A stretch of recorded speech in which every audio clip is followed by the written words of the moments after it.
হরে কৃষ্ণ। সৃষ্টিকর্তার কিছু অমূল্য বাণী যা আপনাদের এখন অজানা, যা শ্রীমদ্ ভগবদ্গীতা লেখা আছে।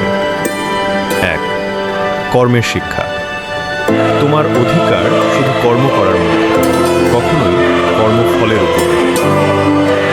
2. ধর্ম প্রতিষ্ঠা। যখনই ধর্মের অবনতি ও অধর্মের উত্থান ঘটে, তখনই আমি আবির্ভূত হই। 3. ভক্তির মহিমা। যে আমাকে যেভাবেই ভজনা করে, আমি তাকে সেইভাবেই গ্রহণ করি। 4. জ্ঞানের শক্তি।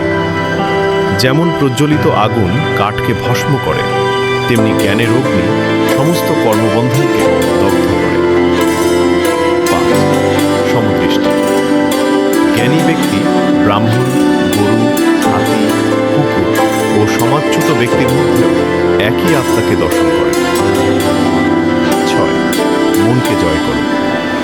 নিজের মনই মানুষের বন্ধু, আবার নিজের মনই মানুষের শত্রু। 7. পূর্ণ আত্মসমর্পণ। সব ধর্ম পরিত্যাগ করে একমাত্র আমার শরণ। আমি তোমাকে সকল পাপ থেকে মুক্ত করব, ভয় করো না।